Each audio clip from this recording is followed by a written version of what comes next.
there's this archetype of individuals that I see on social media, and I absolutely love them because I think they're the best propagandists for right-wing ideology. Like, you can have people that are not interested in politics at all, but just when they interact with these individuals, they're like, okay, well, this is a person over the internet, so there is nothing I can do to them to upset them except voting right-wing. So, like, if I vote right-wing and I know that this person gets upset, it makes me happy. Like this is how insufferably smug some of these individuals are.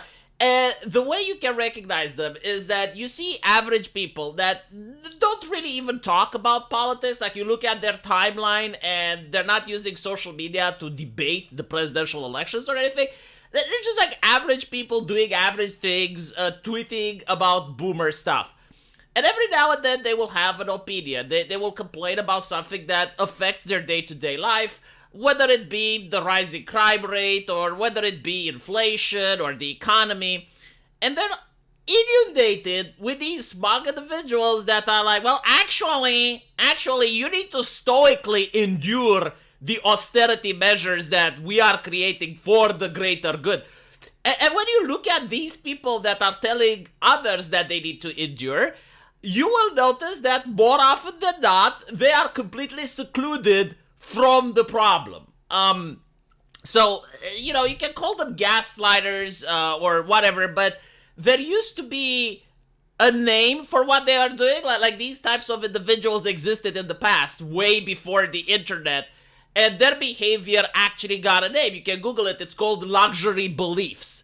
A luxurious belief is something that a person from the higher strata of society is keeping, and that belief usually impacts the working class, the lower class negatively, but it gives prestige among luxurious people because it makes them feel empathetic. It makes them feel as if they actually understand the common man, even though they never talk or interact with the common man, right? So a great example before I even tackle this was with a family member of mine. Now, my family member, very left-leaning oriented, very progressive, goes to France. And they start living in France, and at one dinner table, we actually had the conversation of migration. And the person is like 100% for it. Like they believe, in fact, that France is not taking enough people. Like, in fact, if there was a teleportation device and you can teleport every single human being into France, they would push the button right away. Like, everybody on planet Earth, absolutely everybody should be in France, according to them.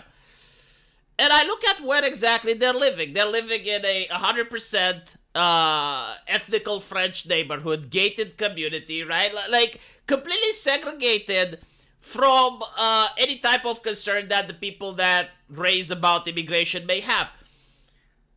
But what is interesting is as the conversation moves forward, I find out that they absolutely dislike tourists. And this, like, literally bewilders me. It's like, what do you mean you dislike tourists? It's like, didn't you say you like immigrants? Yes, but, like, immigrants are coming in order to enrich France.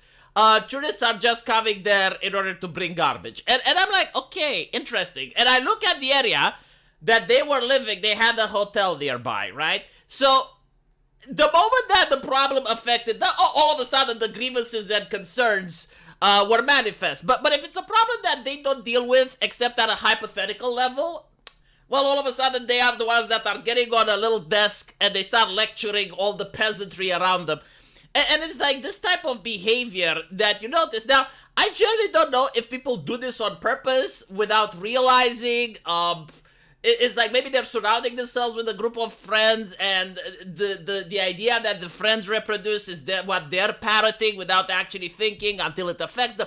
I've no clue. But what I do know is that there is a sufficient amount of these individuals to the point that they create this archetype that, as I mentioned before, best propaganda right-wingers can ask for. Like, if I was a right-wing propagandist, I would fund these people, unironically. I would give them money so that they can talk more, and they expose themselves more in public. But look at this, right? So, there's people complaining about food under Joe Biden, right? And you have, like, Professor here. And you can notice that this is the major difference between left-leaning ideologues and right-wing ideologues. Right-wing ideologues focus on family and community. Like, they don't care about titles and institutions. They care more, it's like what my mama told me, you know, like what my neighbor told me, because I know the neighbor. I know his lifestyle. I know what he does, right? Right-wingers don't really trust institutions because, well, people can be corrupt, and just because they're part of an institution, that doesn't necessarily make them a good person, or that doesn't mean that they follow the charter of that institution. So they're more, less likely to listen to influencers, less likely to listen to politicians, and more likely to listen to people that they know. Meanwhile, leftists are all about institutions, like all about institutions. If CNN hasn't made an article on it, it didn't happen.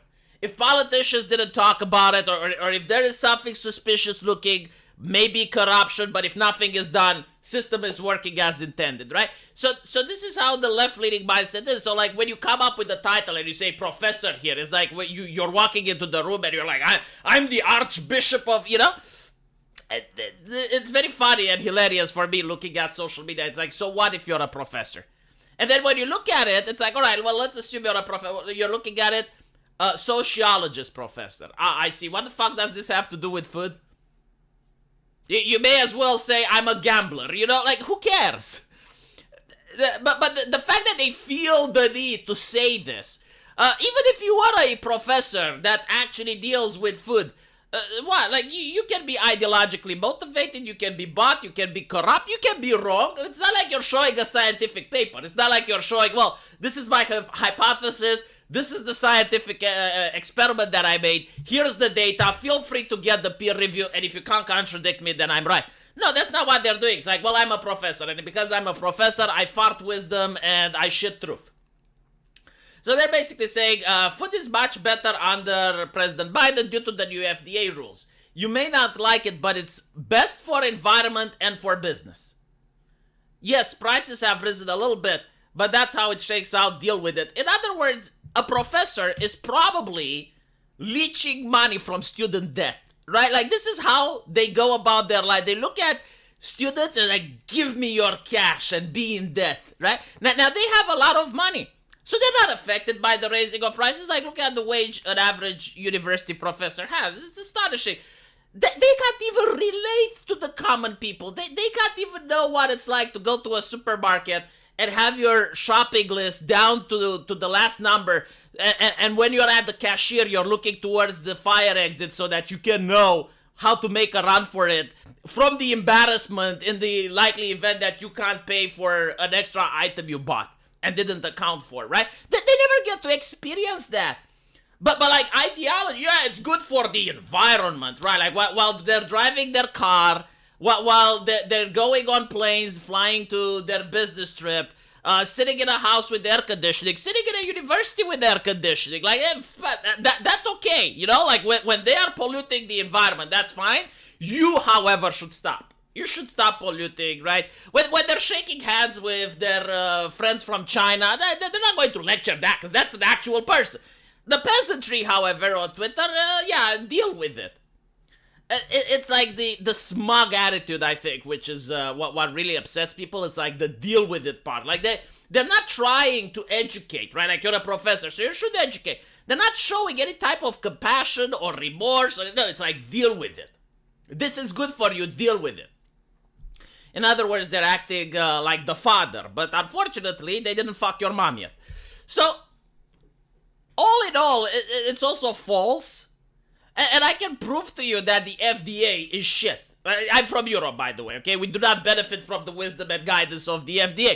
And I generally don't even know nor care what the FDA does, but I can tell you something that I notice. My cousin is a skinny lady. Not much weight to her, right? She lived in France. And in France, had a very sedentary lifestyle, usually went out to eat, also cooked herself, very skinny. Doesn't work out, doesn't go to the gym or any. Good genes, as the Americans, good genes. Okay. Goes to America, lives 6 months, already gains 10 kilograms. Lifestyle didn't change. Still the same, still like sedentary life, exactly the same diet, It's not like she found something else that she likes to eat over there. No, like the same food that she was eating in France, the same food that she's eating in America, already is gaining weight. And by the way, like, she also lived in Spain, she also lived in Romania, always skinny. Goes to America 6 months. Now, I know the reverse. I know people from America that came into Europe and lost weight. Same lifestyle, same stuff. No difference whatsoever. Now, of course, I don't have a doctor with a lab coat in order to crunch the numbers, and I don't have the resources to run an actual experiment. See like 10,000 people from Europe moved up to America, see how they gain weight. 10,000 Americans moved up to Europe, see how they lose weight. I can't do that. But when you have an entire country where the obesity percentages are rising, and you compare them with other countries where people have the same sedentary lifestyle, you kind of have to say that maybe it's the food. Maybe it's the food. Maybe there's something about the food. Maybe there's something else. I don't know.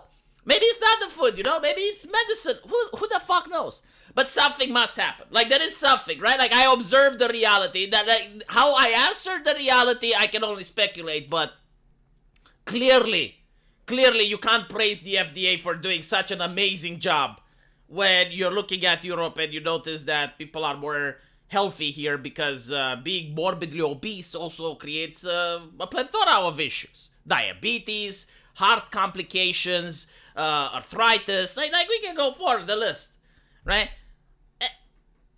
But no, we need to worship the institution. Yes, praise the institution. It can never do any wrong. Like, the thing that I find it astonishing with left-leaning individuals is that they can admit that a person can be corrupt, right? Like, they can admit that a cop can be corrupt, a politician can be corrupt, a governor, a judge can be corrupt. But for some fucking reason, when these human beings create institutions, like they associate, and through the magic of the government, you now have an institution, corruption just can't exist, right? You can't have the scientist that's corrupt and has his personal agenda. No. Yeah. Interesting. Also, I love the fact that the sociologist professor is also an expert on business and marketing. It's good for business. If it's so fucking good for business, why don't you start one? Just start a business and, start farming, invest in farming if it's so good for business. Interesting how the Chinese farmers do not do these things. Because if they're so amazing for business, you would think that the free market would fix itself. Like, when something is genuinely good for business, people do it without being forced. Like, for instance, crop rotation, right? Crop rotation, not ironically, is good for business. If you don't crop rotate, eventually your crops just die off and you can't grow shit there.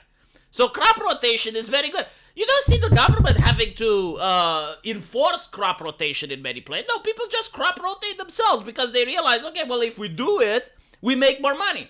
So if it's good for business, why is the left just screaming about it?